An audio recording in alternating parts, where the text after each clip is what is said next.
No vídeo de hoje teremos uma boa mistura de história com teologia, além de ser uma resenha bem diferente.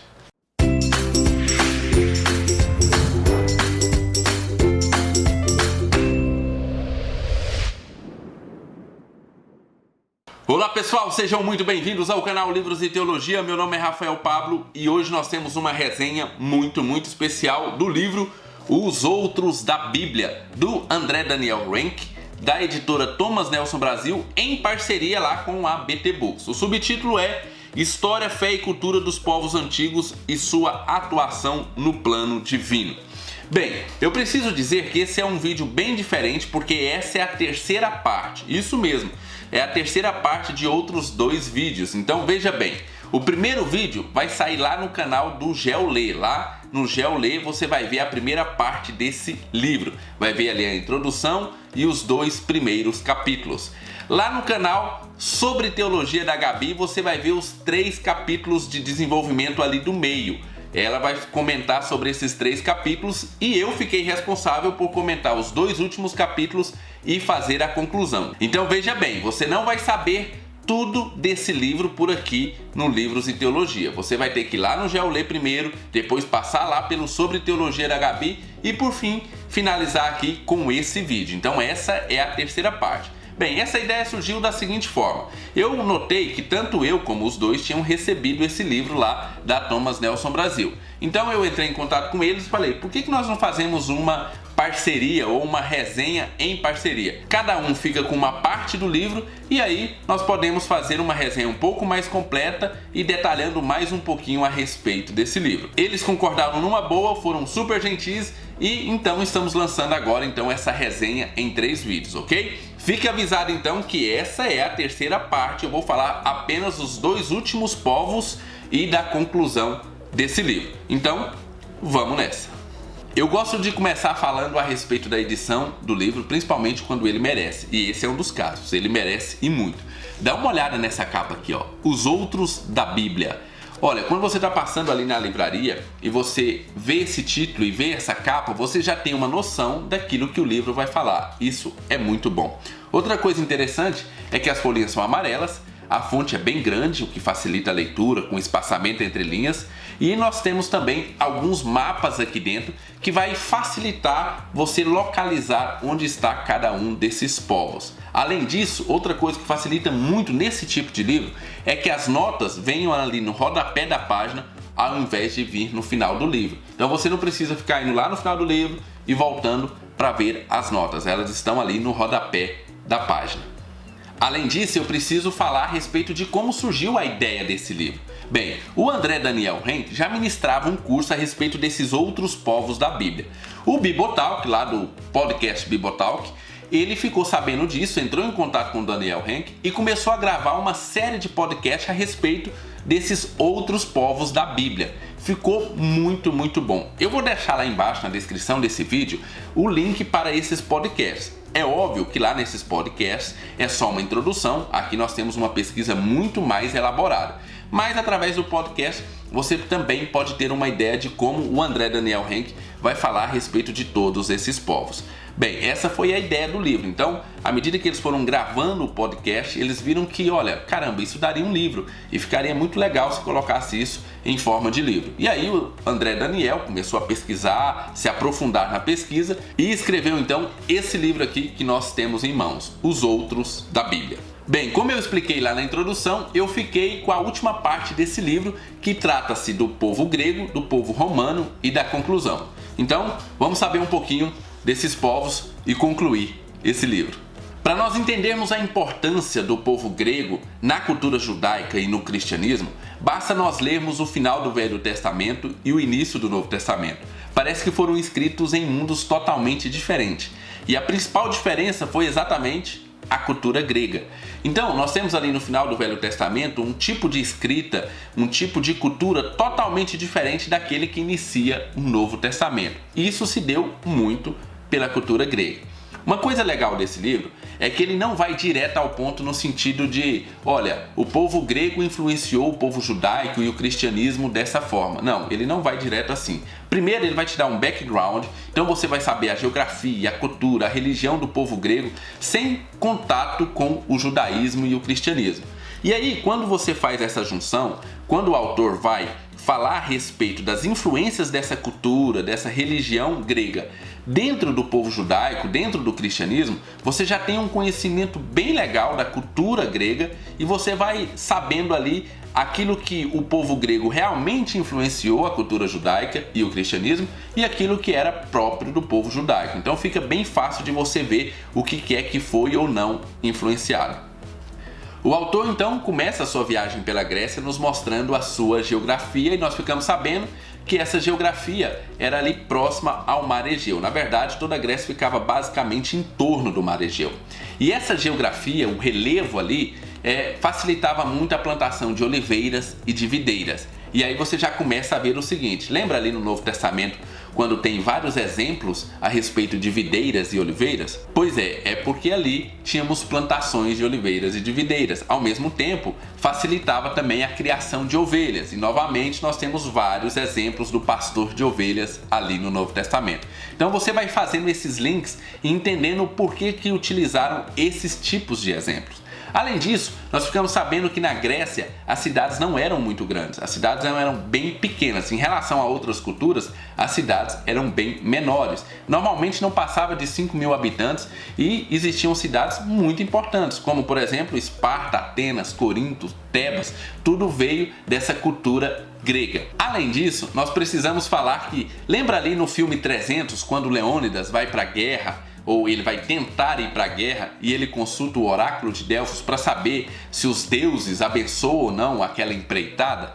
Pois é, esse oráculo de Delfos realmente existia e o autor nos traz algumas informações bem importantes a respeito dele. Por último, nós ficamos sabendo a respeito do exército dos gregos. Eles davam ênfase mais na individualidade do que no exército como um todo. Então, por isso que nós vamos ter diversas histórias gregas de grandes homens, de grandes heróis, porque eles focavam muito nessa questão do individualismo e do grande herói.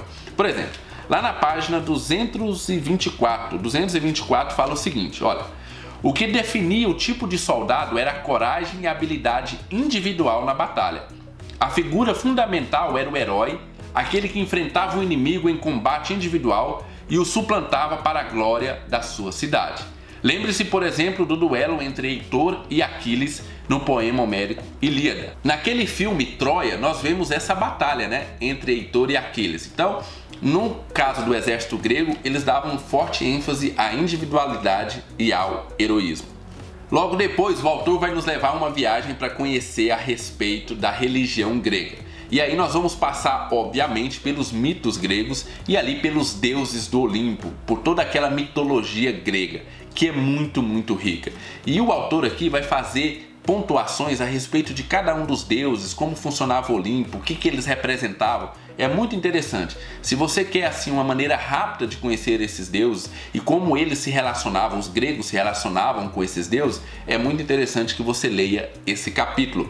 Só que a religião grega basicamente era dividida em duas partes. Nós tínhamos essa primeira parte, que era os deuses gregos, os deuses do Olimpo, e nós tínhamos uma parte mais mística, que essa era um pouco mais escondida, mais secreta, mas que funcionava plenamente ali na cultura grega. Então nós temos uma parte que é a mitologia grega e uma outra parte que é o misticismo grego. Quanto à mitologia grega, normalmente aqueles deuses representavam mais valores do que realmente seres onipotentes e assim por diante. Olha só o que o autor diz aqui na página 232. Os gregos não especulavam sobre a unicidade divina, como os persas ou egípcios. Eles eram politeístas e cada divindade grega tinha funções próprias de uma sociedade hierarquizada. Se há muitos deuses, logicamente eles acabam limitando mutuamente atos e poderes. É por isso que na religião grega o aspecto divino não significa onipotência, onisciência e mesmo eternidade. Até aqui, nada muito diferente dos demais politeísmos. Mas os deuses gregos não eram entendidos como indivíduos. Eles estavam mais para potências, a encarnação de valores como força, juventude ou beleza, e esses valores interessavam a cidade. Então você tem essa parte da mitologia grega, mas aí você tem o misticismo da religião grega, que aí é uma outra parte muito interessante e que você vai ver alguma semelhança assim, ou alguma influência no cristianismo. Essa parte mística da religião grega é muito interessante porque você consegue fazer paralelos com religiões ou com determinadas seitas de hoje em dia. Então vamos lá. Nós tínhamos primeiramente os cultos de mistérios gregos, que eram basicamente o seguinte: a pessoa entrava para dentro de um templo ali, fazia rituais secretos que ninguém mais podia ver, a não ser as pessoas que participavam daquela religião, e a partir dali ele tinha uma boa vida, uma vida feliz. Isso não parece muito com maçonaria? Na hora que eu estava lendo, a primeira coisa que me veio na cabeça é a questão da maçonaria, de questão secreta, ninguém pode ver, são rituais que somente as pessoas que participam ali da maçonaria podem estar presentes para ver. Bem, depois nós tínhamos o culto dionísico. Essas são as raves de hoje em dia. Então eram as pessoas que iam para determinados lugares e eles se embebedavam, se drogavam com as drogas da época e ficavam muito loucos, todo mundo nu, ninguém era de ninguém, verdadeiramente as raves de hoje em dia. E por último nós tínhamos o orfismo, que era uma espécie de monasticismo, ou seja, a pessoa se separava num local para viver uma vida mais santa, uma vida um pouco mais distante do mundo atual. Mais ou menos isso. Tudo isso a cultura grega proporcionou. E você vai ver, logicamente, logo depois, essa influência desse misticismo grego nas próprias religiões.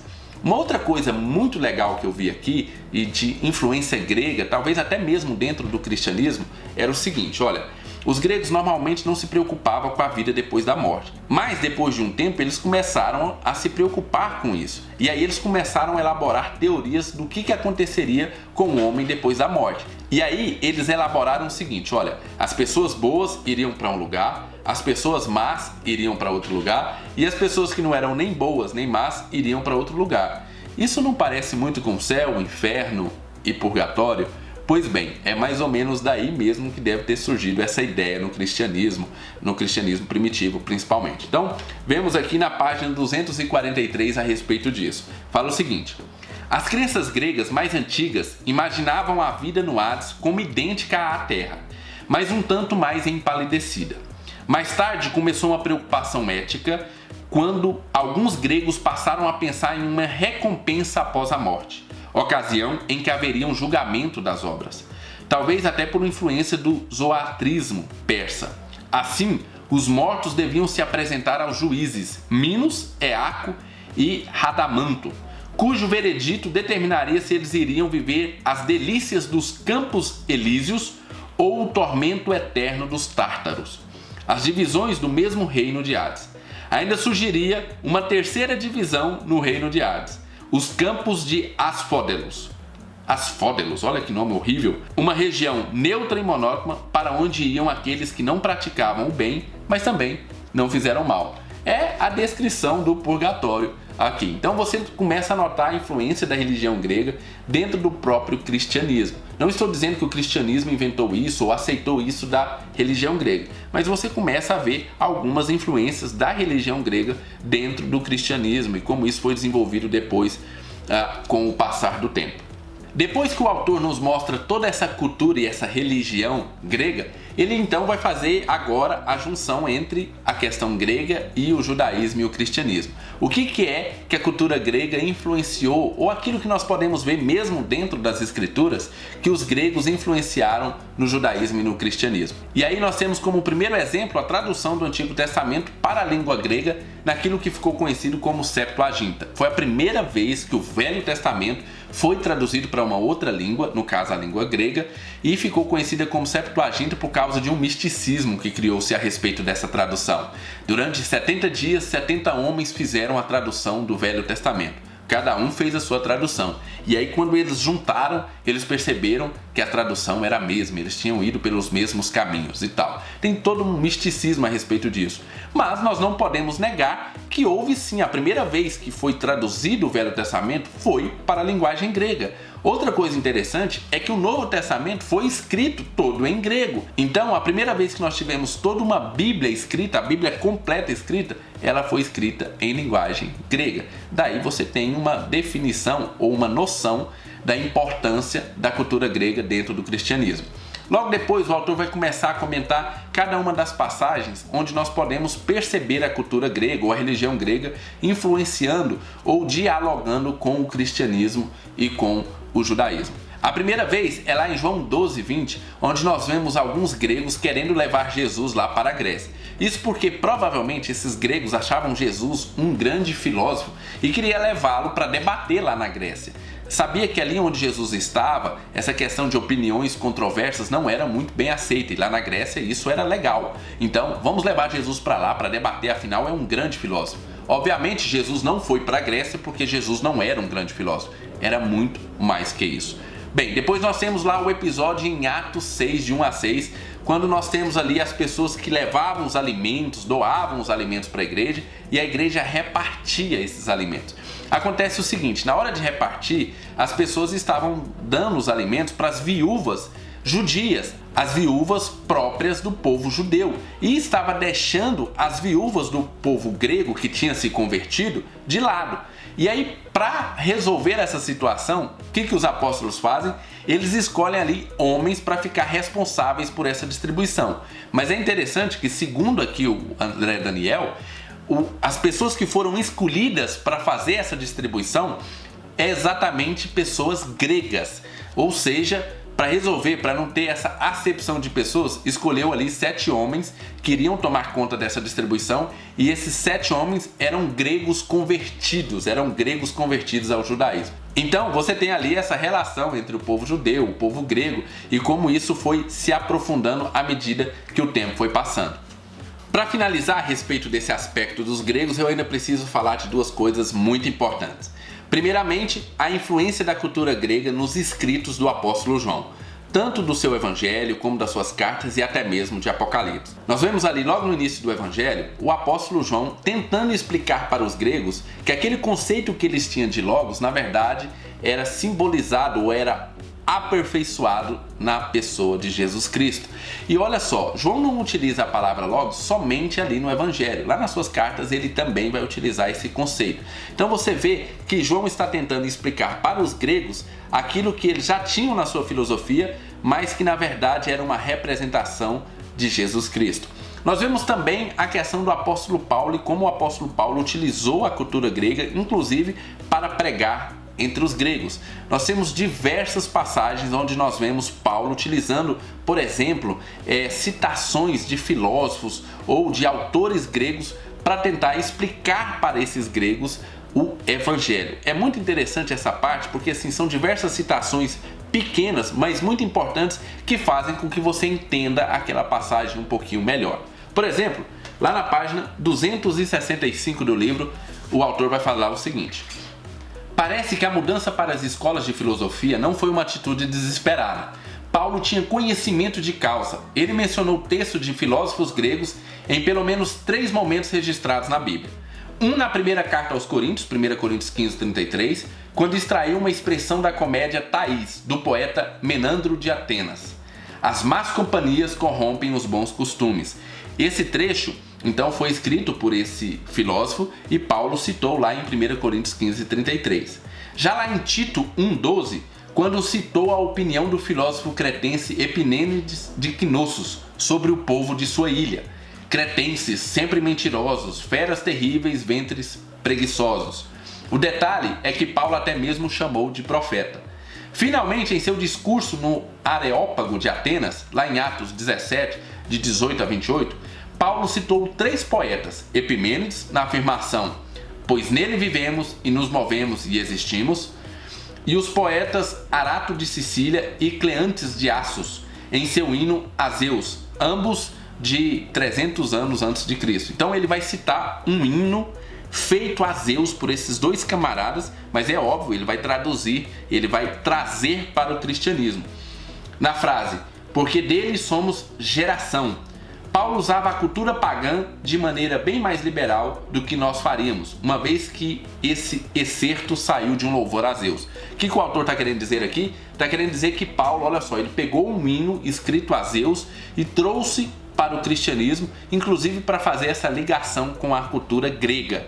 Então, muitas vezes eu e você não utilizamos a cultura de hoje para fazer essa ponte, porque nós achamos, não, isso aí é coisa pagã, isso é coisa do demônio, esse tipo de coisa, quando nós vemos Paulo utilizando exatamente esse argumento. É óbvio que ele é criterioso a respeito disso e ele sempre faz uma transposição para o cristianismo, mas ele não desperdiçava esses pontos de contato.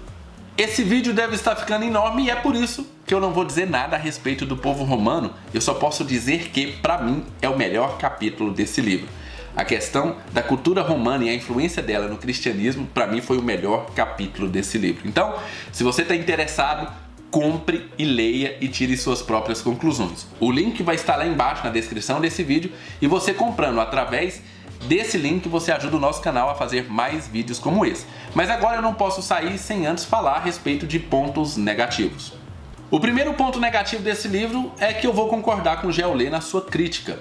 O autor, tanto na introdução como em alguns lugares do livro, ele vai dar a entender que se ele utilizar qualquer fonte de teólogos cristãos evangélicos ou historiadores evangélicos, esse tipo de coisa, ele estaria corrompendo a sua obra, quando na verdade eu não acredito nisso. E então ele vai dizer o seguinte, que se ele utilizar esses teólogos evangélicos ou os historiadores evangélicos, ele estaria corrompendo com seu olhar enviesado, enquanto que os historiadores ateus ou teólogos liberais não teriam esse olhar enviesado, eles estariam neutros a qualquer influência e com isso eu não concordo. Então eu concordo com a crítica feita lá pelo Geolê a respeito da metodologia que ele utilizou nesse livro.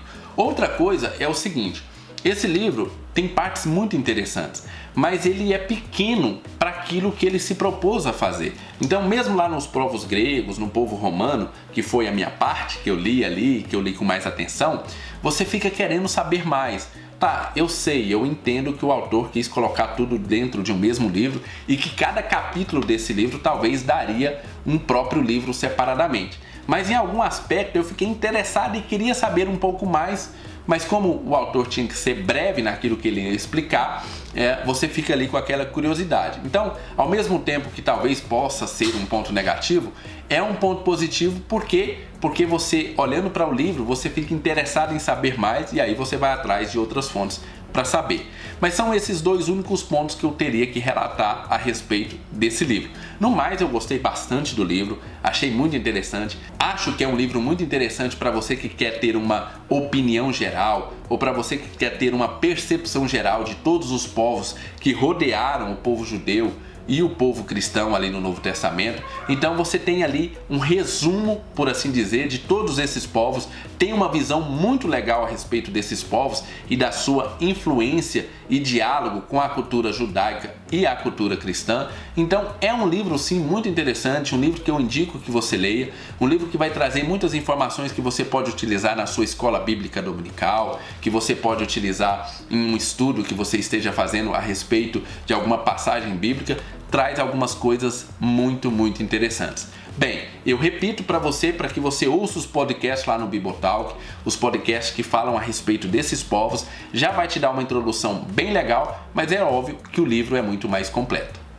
Muito bem, eu quero agradecer aqui ao Jorge do Geolê e a Gabi do Sobre Teologia por ter topado esse desafio. Muito obrigado, vocês são fera. E também quero falar o seguinte, eu não vou dar nota a respeito desse livro. Isso porque eu não li o livro inteiro. Eu li ali a introdução, o primeiro capítulo, os meus 2 últimos capítulos e a conclusão. Então eu não me sinto apto a dar nota a respeito desse livro, mas fica aqui a minha forte indicação, inclusive, para que você compre, leia e veja se as nossas críticas, a crítica ali do Geolê, que nós concordamos, pelo menos eu concordei com ela, está correta ou não, ou também uma outra crítica que você viu aqui nesse vídeo, ok? Tire suas próprias conclusões. Eu recomendo sim que você compre, que você leia, tem muito material bom aqui dentro. É óbvio que vai ter sempre uma ou outra coisa que talvez você não concorde, mas o material é muito bom e a pesquisa, apesar daquele probleminha, foi muito bem feita, principalmente para você ter uma ideia geral de como o povo de Deus se relacionava com esses outros povos. Nós vamos ficando por aqui, não esqueça de deixar o seu joinha que ajuda na divulgação do nosso canal. Fiquem com Deus, um abraço e até o nosso próximo vídeo.